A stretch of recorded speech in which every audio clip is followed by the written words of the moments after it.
Bab 395. Ketika Wendy mendengar ini, dia tidak menjawab pertanyaan Barenaway, tetapi memandang Fredman dengan canggung. Dia tidak berani mengatakan bahwa dia tidak punya pacar, karena dia adalah kekasih Fredman. Tetapi dia tidak berani mengatakan bahwa dia adalah kekasih Fredman bagi orang luar. Bagaimanapun, Fredman punya keluarga dan kamar, dan dia tidak akan bisa melihatnya. Jika dia membuat jalannya sendiri dan mengatakan bahwa dia adalah kekasihnya dan menyebabkan masalah, itu akan menemukan sesuatu untuk diri Anda sendiri. Namun, yang tidak dia duga adalah bahwa Fredman sangat murah hati saat ini. Dia tersenyum dan berkata langsung kepada Barenaway, "Brother Way, katakanlah, Wendy sebenarnya adalah kekasihku, tapi kamu harus tutup mulut dan jangan memberitahu orang lain." Barenaway tiba-tiba merasa sedikit menyesal. Dia mengira itu adalah keponakan Fredman, tetapi dia tidak menyangka bahwa keponakan itu hanyalah kedok, tetapi nyatanya dia adalah seorang kekasih. Meskipun dia jatuh cinta pada Wendy, dia tidak berani mencuri seorang wanita dari Fredman, jadi dia hanya bisa menghilangkan pikiran di dalam hatinya. Fredman secara alami melihat penampilannya di matanya, tersenyum pelan, dan mulai berbicara dengan Barenaway. Dia sengaja bertanya kepada Barenaway, "Ngomong-ngomong, Kakak Wei, bagaimana kesehatan ayahmu belakangan ini?" Barenaway menghela nafas dan berkata, "Ini tidak terlalu bagus. Tuan tua memiliki terlalu banyak hutang asmara ketika dia masih muda. Sekarang dia telah dihukum, dan tubuhnya lebih buruk dari setiap hari." Fredman bertanya dengan rasa ingin tahu, "Mr. Wei punya banyak hutang asmara?" "Tentu saja ada banyak." Barenaway berkata tanpa daya, "Kamu tidak tahu bahwa tuan tua saya, seperti saya, adalah seorang pengemudi tumpukan humanoid. Dia tampan ketika dia masih muda, dan dia akan membujuk wanita dan membeli bahan obat di mana-mana dengan melakukan bisnis. Kesempatan untuk tidur hampir kemanapun Anda pergi di bidang ini. Sejauh yang saya tahu, tidak kurang dari 20 kekasih lama. Ini hanya yang saya tahu, lebih dari itu bisa bernafas di suatu tempat. Sangat mengharukan." Fredman berseru, "Ayahmu sangat romantis ketika dia masih muda?" Barenaway mengangguk, dan berkata dengan depresi, "Bagaimana lagi saya bisa menemukan saudara tiri yang merupakan saudara liar bagi saya? Sebenarnya ada beberapa tumbuhan liar di luar ayah saya, dan yang lainnya semuanya perempuan. Spesies ini adalah laki-laki." Setelah kakek saya mengetahuinya, dia bersikeras bahwa spesies keluarga Wei tidak boleh ditinggalkan di luar, dan memaksa ayah saya untuk membawanya kembali dari Gunung Changbai. Setelah berbicara, Barenaway berkata lagi, "Bukan hanya saya tidak ingin melihat spesies liar ini, tetapi ayah saya juga tidak ingin melihatnya sendiri, tetapi tidak mungkin. Ini berantakan di rumah." Fredman sudah lama mendengar bahwa keluarga Wei memiliki 2 putra. Putra tertua adalah Barenaway, dan putra bungsu Liang Wei adalah putra haram.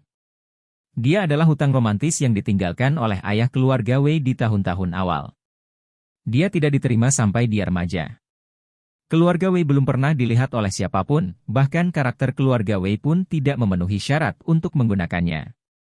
Tampaknya Liang Wei dibesarkan di lingkungan ini, dan itu juga cukup menyedihkan. Fredman tiba-tiba bertanya dengan rasa ingin tahu, "Ngomong-ngomong, Saudara Wei, tuan tua Anda sangat romantis? Kemampuannya di bidang itu pasti tidak biasa. Apakah ada obat yang bagus?" Barenaway mengangguk dan berkata sambil tersenyum, "Jangan katakan, benar-benar ada resep yang tuan tua tidak sengaja dapatkan di luar saat dia masih muda, itu bisa memperkuat otot dan menyehatkan ginjal, dan sangat meningkatkan kemampuan pria dalam daerah itu." "Betulkah?" Fredman berkata dengan heran, "Saudaraku, apakah resep ini masih ada sekarang?" Barenaway berkata, "Bagaimana Anda mengatakan resep ini?" "Ketika saya masih muda, ayah saya memakannya selama 20 hingga 30 tahun. Itu sangat berguna. Dikatakan bahwa ketika lelaki tua itu mengumpulkan obat di barat daya, dia bertarung belasan kali dalam semalam dan dia memberinya julukan Wei Jia 14. Berbicara tentang hal ini, Barenaway menghela nafas dan berkata, "Tapi resep ini, saya ingin mengambilnya untuk produksi massal nanti, dan farmakokinetik mempelajarinya dan menemukan bahwa benda ini memiliki toksisitas hati dan nefrotoksisitas yang kuat. Jadi Anda lihat tuan tua saya, di awal usia 60-an, hati dan ginjalnya hampir habis. Dan dokter berkata bahwa jika dia hidup paling lama 2 atau 3 tahun lagi, dia harus pergi ke barat untuk melapor kepada Buddha. Bab 396. Wajah Friedman yang awalnya senang tiba-tiba menjadi berat. Penting untuk mendapatkan kembali kemampuan laki-laki dan mengatur kembali kekuatan laki-laki, tetapi hidup bahkan lebih penting. Anda tidak bisa mengambil hidup Anda untuk bermain dengan wanita, bukan? Barenawe melihat perbedaannya, dan bertanya dengan rasa ingin tahu, Friedman, apa yang salah? Apakah ada sesuatu yang tidak bisa diungkapkan? Friedman menunjukkan ekspresi tak berdaya dan berkata, Brother Wei, memang benar bahwa saya adalah Kasim yang tinggal sekarang, saudara, dan saya tidak dapat melakukan apa-apa sama sekali. Saya pergi ke rumah sakit dan dokter tidak bisa berbuat apa-apa. Kamu harus membantuku. Saat dia berkata, dia buru-buru bertanya, apakah obat yang digunakan tuan tua Anda sekali atau 2 kali lebih beracun? Apakah Anda ingin memberikannya untuk saya coba? Barenawe buru-buru berkata, saudaraku, jangan coba obat itu. Jika Anda benar-benar menghancurkan tubuh Anda, keuntungannya tidak sebanding dengan kerugiannya. Saat dia berkata lagi, ngomong-ngomong, keluarga Wei kami sedang mempelajari resep ini, berharap dapat memperbaikinya, sehingga tidak hanya memperkuat kejantanan laki-laki, tapi juga tidak melukai tubuh. Jika dilakukan dengan baik, itu mungkin. Itu memiliki efek perbaikan yang kuat pada kemampuan pria. Betulkah? Friedman berkata dengan heran, itu bagus. Kapan saya bisa mengeluarkannya? Barenawe berkata, namun, obat ini masih kekurangan bahan obat. Kalau mau rampung, butuh waktu 2 hari untuk mengadakan ekspo obat tradisional sebelum saya bisa membeli bahan obat ini di ekspo.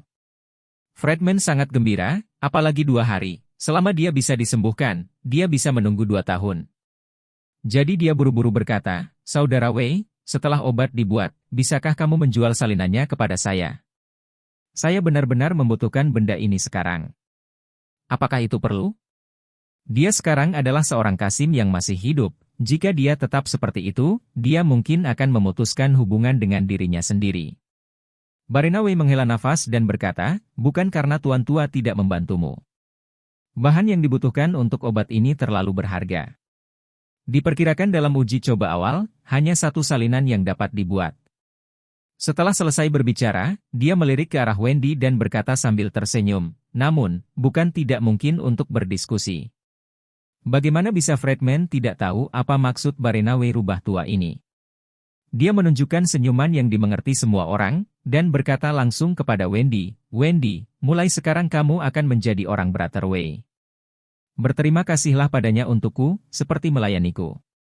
Layani dia, tahu? Ketika Barenawe mendengar ini, dia langsung bersemangat. Melihat pandangan pertama Wendy, dia merindukan sesuatu terjadi pada kecantikan ini. Tetapi ketika dia mendengar bahwa dia adalah keponakan Friedman, dia sangat kecewa. Namun tak disangka, ternyata dia adalah kekasih Friedman, dan Friedman langsung mendorong Wendy ke tangannya untuk meminta obat. Ini benar-benar tanpa usaha sama sekali.